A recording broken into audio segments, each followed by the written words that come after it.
Hello everyone, it's Darkseeker here again. Welcome back for another video. Today I'm playing Beardyman's Miracle Mage. I've called it the Beardy Mage, and the aim of the deck is to gather lots of cards in your hand, play the Emperor, get a big discount, and then do loads of damage and kill your opponent. That's the aim. You've got Flame Wakers and cheap spells. You've got Archmage Antonidas, who comboed with cheap spells will give you lots of fireballs. You have Arcane Giants that you can play for cheap, and then play Echo Medivh and play more copies of them. So the deck is, in my opinion, quite hard to pilot. There are some decisions that have to be made that can be quite difficult. When do you go off with all of your burn spells, for example? What do you keep in your mulligan? It's not always straightforward to figure out. So we're going to have a look at 3 different games of this deck in action on the Wild Mode ladder. In fact, my first 3 games playing this deck, so please excuse any misplays. So, starting out against a Warlock. So I see Aluneth, I see a 1-cost spell, I see a 2-cost minion, I see a curve. Oh, 1, 2, 3, brilliant.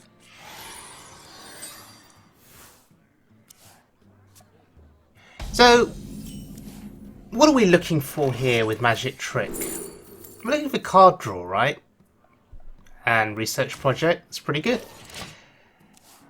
So we want to draw as many of our cards as we can, as quickly as we can, looking for the Emperor and looking to get discounts on Flame Wakers, on Antonidas, and make our spells even cheaper. So I was happy to play a minion there, just to see how he'd react to it. Could have played Research Project, could have drawn some more cards, but yeah, I want to see what he does to counteract this frog.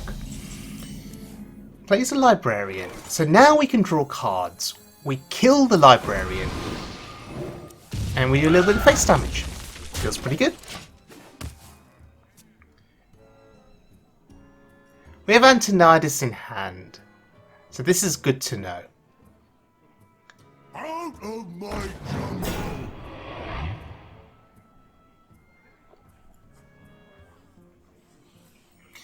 Plays a Stonehill Defender, so immediately I'm thinking Reno Lock.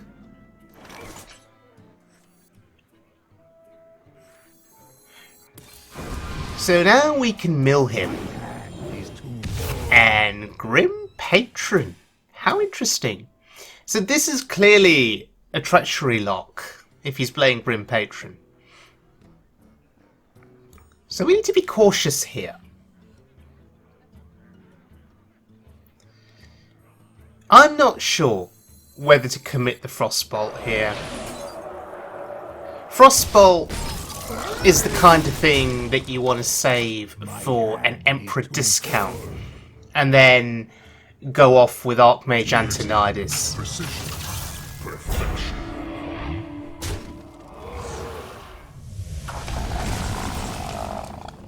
Torch is really good there. We can deal with the Ziliax quite easily. And I've played Thalnos just for the cycle, just because I want to draw a card from him. Again, looking for that Emperor. Oh, speaking of Emperors, there's his Emperor. And now I'm feeling pretty scared.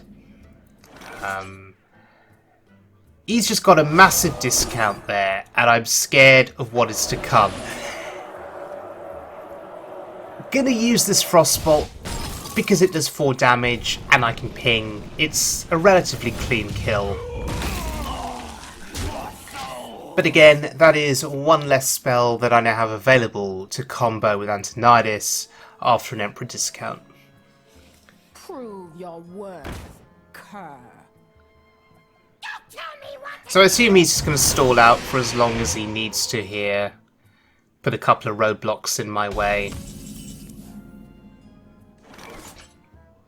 He leaves Thalnos on the board though. Wasn't able to deal with Thalnos. How interesting.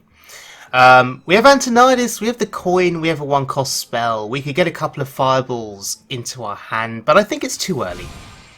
So Primordial Glyph. What do we want to take here? Polymorph deals with a big minion. Arcane Blast could deal with something on the board right now. So I think that's the pick.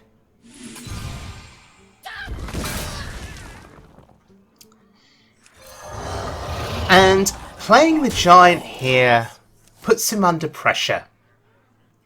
This is probably not the ideal situation to play a Giant.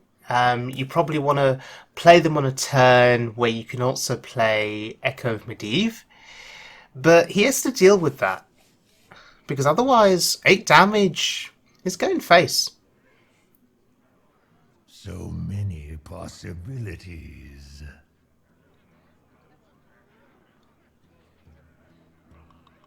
And if he invests big removal in dealing with this Giant, then maybe we're safe to play Antonidas and get some fireballs. I also realise that Aluneth is sitting in my hand, and here we go, there's the Hellfiend, there's Treachery, and we're about to lose some cards.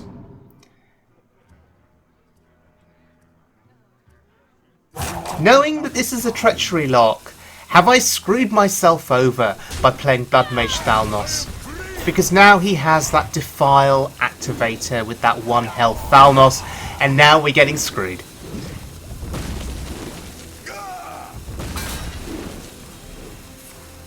However, Antonidas survives. How interesting. Do you require my assistance? Well, yes we do, Tony. Yes we do. Give us those fireballs.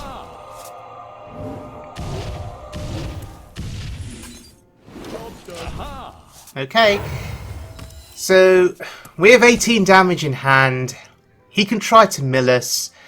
The most he'll be able to discard from us is 2 cards. So, I think we're in a pretty good position here.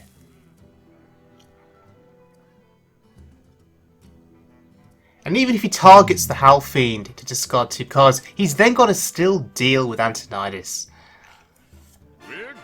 Okay, we're gonna be rich, of course. Heal for 25, sure. Fine.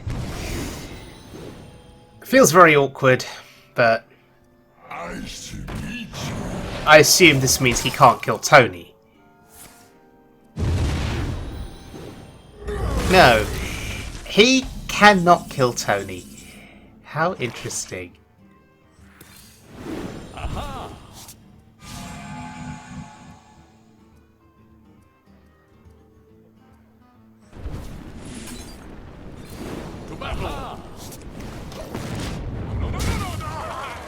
So, assuming he can't remove Antonidas, we're just going to have this unlimited stream of fireballs.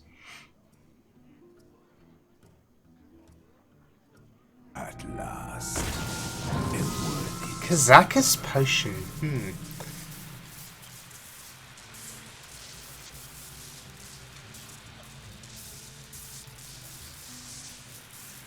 So, he is a Reno Treachery lock.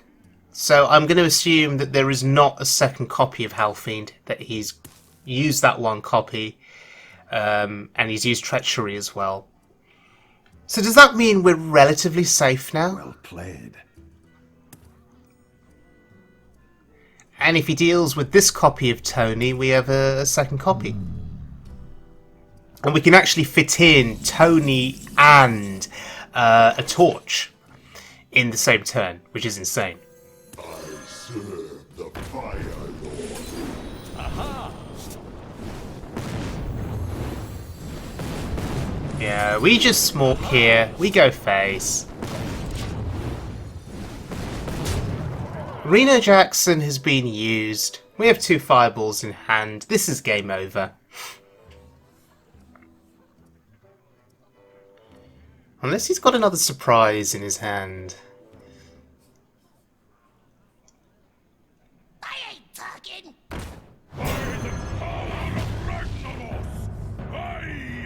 And then Twisting Nether, perhaps? He's still dead.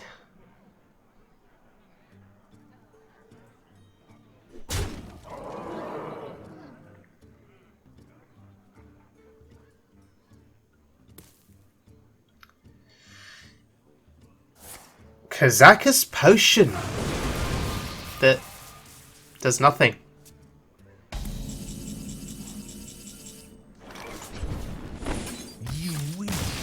There we have it.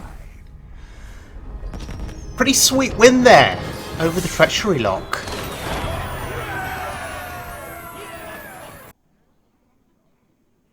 Medivh versus Rexxar. Okay. My second game with this deck Let the games is begin. against a Hunter. Now, I see Alaneth. Feel pretty happy about that. Don't know whether to keep a Flame Waker. Don't know whether to discard it. Oh, okay. The game is determined to give me a Flame Waker back. Fair enough. I mean, if you have the Emperor and a Flame Waker in hand, you know you're going to get that discount on the Flame Waker eventually, possibly on turn 6. And by that point, you probably will have accumulated a number of cheap spells.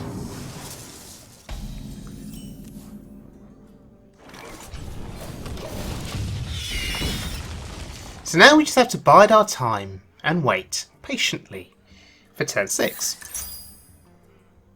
That's incredible. And we're facing a Quest Hunter here, which is very interesting. Can't actually remember the last time I faced a Quest Hunter on the ladder.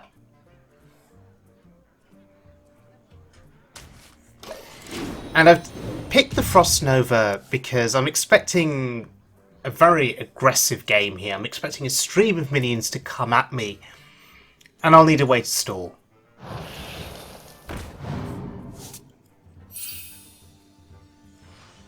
Double time and double pay. Well, here he goes. 4 out of 7. That quest actually quite close to being completed.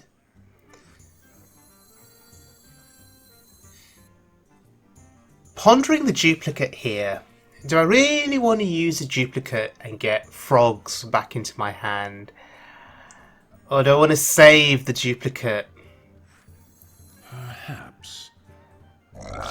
This is where the decisions can be quite complicated. Beardyman, if you're watching this, was this the correct play?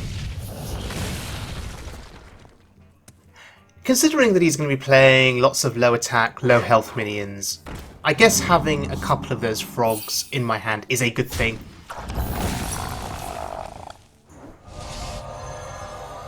Because now I can combo those frogs with other low cost spells and potentially board clear. Oh, he's playing Magic Carpet. Interesting.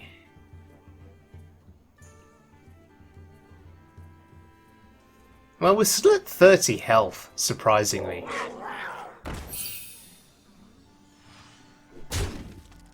Okay, make that 28 health now.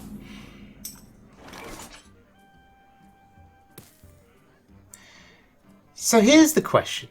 Do we go off with the Flame Waker, or do we play some frogs? I think the frogs, or one frog even, is fine.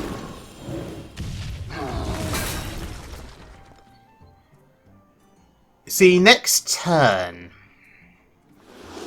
Oh dear. Next turn, we could play an Emperor.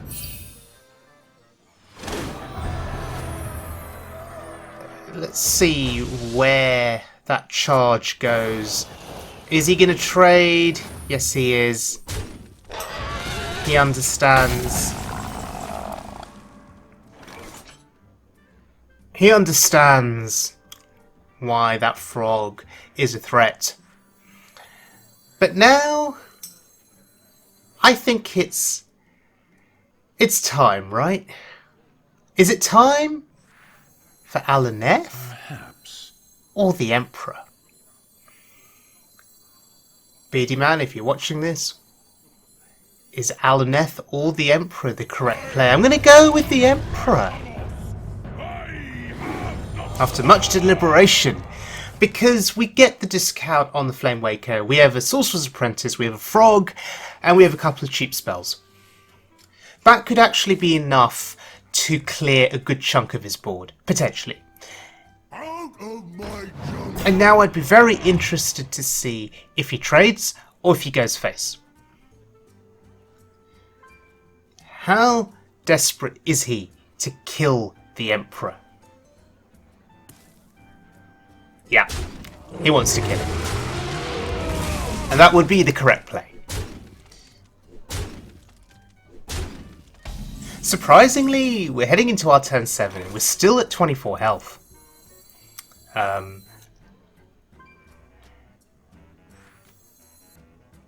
So now I'm debating over going all in with the Flame Waker, Sorcerer's Apprentice turn with these cheap spells, or do I play Alaneth and draw more stuff?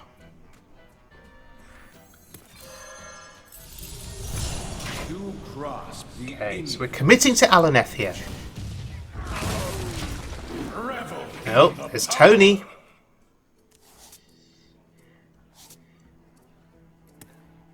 So we draw 3 cards that are not discounted, 2 of which are very expensive.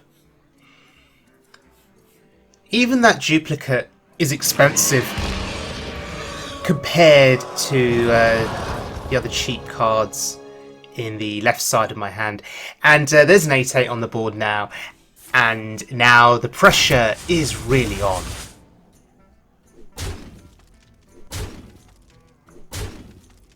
Slowly but surely he's chipping away at our health total, and I think we have to go all in here. We have no choice, especially with that 8/8. Someday I'll be just like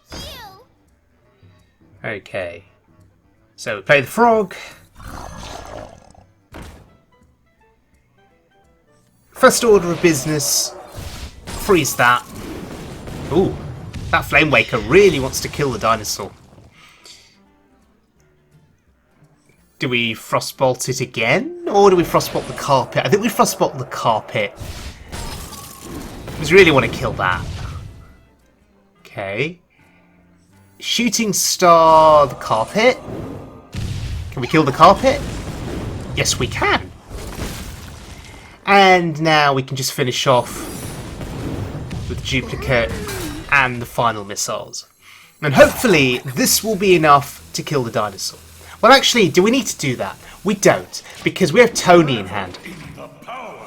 That dinosaur is frozen. It can't attack us this turn unless he silences it. So I want to keep the missiles to combo with Tony. Oh my god. He plays Hemet. Really? So he's just destroyed that deck. That's fascinating.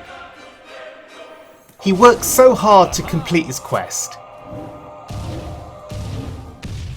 and then he's just destroyed his deck.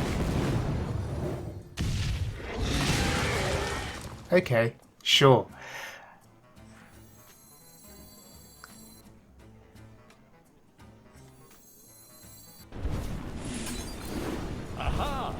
So, straight away, when you see someone play Hemet, you start to think Mechathune.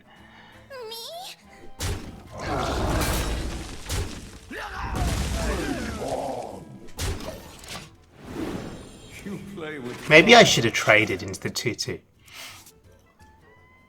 That would have preserved my Sorcerer's Apprentice. Yeah, that's... Perhaps a misplay on my part. Oh my god, Chef Nomi.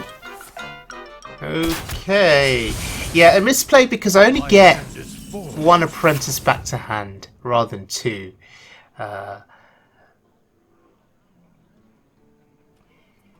Okay. Let's see what we can do here. That's a terrible misplay on my part. Not realising that I had a full hand and yeah. Really needed that Frost Nova to freeze the board. That was folly. Okay, let's try again. There it is. There's the Frost Nova.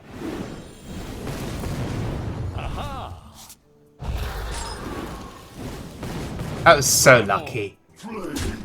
That was so lucky. And my ordering there is terrible. Should have played the Apprentice earlier. But never punished. Always lucky. Yeah.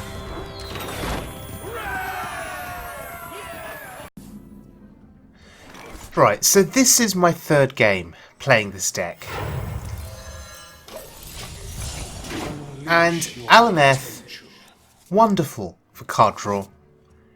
Allows us to draw into the Emperor, which is absolutely significant. A turn 6 Emperor with this deck, with a handful of cards, is amazing.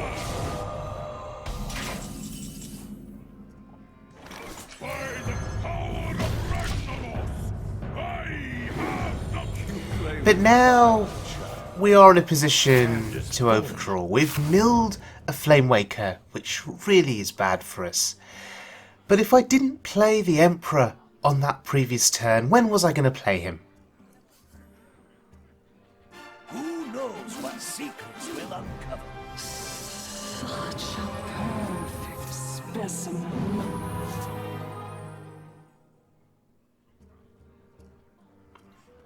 So next turn, we can go off with a Flamewaker and a Sorcerer's Apprentice.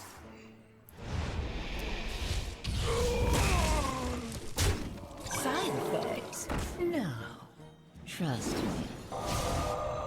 My hand is full. Ooh, milling an Arcane Missile's really not good for us, but let's see what fireworks we can create here. Playing the frog seems good too. We should be able to clear his entire board.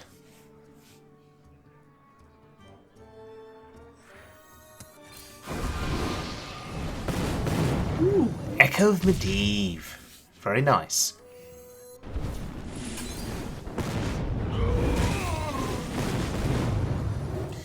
Now, on an earlier turn, I'd been offered Book of Spectres, and I'd chosen it on a Discover mechanic, thinking that out of desperation, it could get me Antonidas, it could get me the Emperor, or it could get me some Giants. It turns out that actually it's not even going to be needed because I've got Antonidas, I've got a Giant, I found the Emperor. So that was unfortunate. Now, Twisting Nether was played. That's his biggest board clear. So the initial temptation was to play the Emperor, but I thought, no, that'd be a bad idea. He'd probably have single target removal. So we could play a Giant and bait out some of that other removal, like a Siphon Soul. You could even play 2 Giants.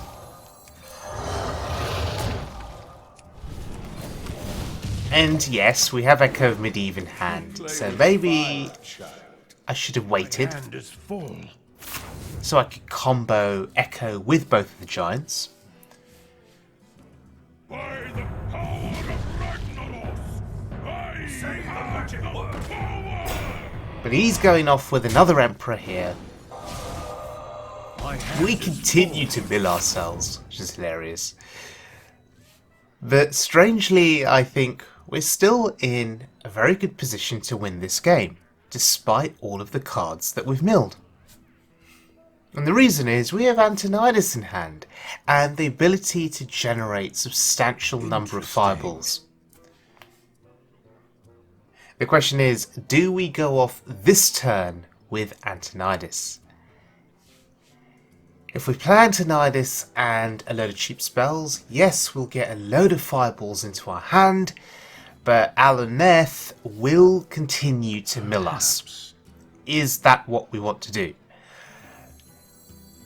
I think it is.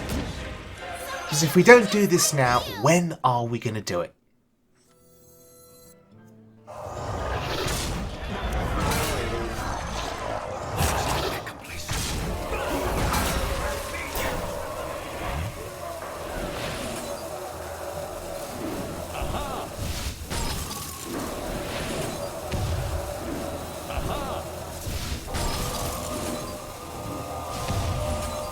very, very tight here. But we should just be able to manage a board clear. There we go. My hand is full. But now we have no cards left. We're going to be taking substantial fatigue damage.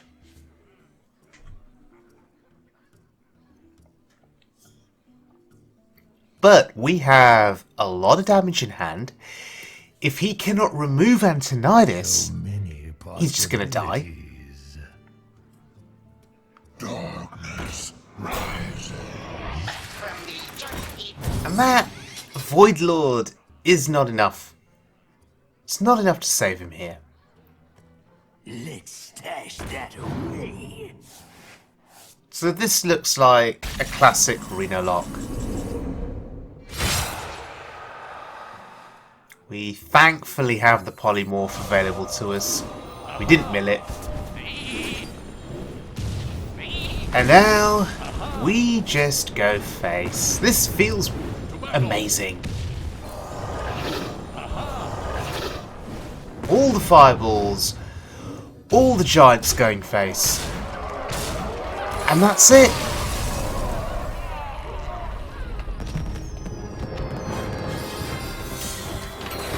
Now I felt that I played that last game a hell of a lot better than I played those first couple of games. Even though I was milling myself constantly, the point is I had the Emperor, I had Antonidas, I had a Flame Waker, and I had a Sorcerer's Apprentice, and I was able to go off with all of that damage over a couple of turns and win the game. So that third game, much more satisfying. We will forget that game, that second game with the Frost Nova misplay, where I discovered the Frost Nova but had no room in my hand to keep it. We will forget that that game ever happened. The fact that I wasn't punished for it and that I was able to get a second Frost Nova just showcases how good my RNG was in that game. But yes, let's forget that I ever made that misplay. So 3 games played with this deck and 3 wins. Feeling very fortunate here, and also very lucky that I was able to win 3 times, even though I had no idea with what I was doing. Even though I had no idea on how to mulligan, and was quite indecisive at times on whether to go off with an Emperor, or whether to go off with Antonidas, or whether to commit Flame Wakers onto the board. Despite all of my my indecision, the lack of knowledge, things worked out very, very well for me. And hey, it's not surprising. It's a Beardyman deck. Of course things are going to work out. That's what always happens when I play Beardyman's decks. I get very lucky and I start winning games even though I haven't got a clue what's going on. So, Beardyman, if you're watching this, I sincerely apologise for all of the misplays. Perhaps you could write us a brief guide just explaining the mulligan in different types of matchup, and maybe explaining how not to misplay with this deck like I did in this video. So thank you very much for joining me, everyone. Hope you enjoyed the video.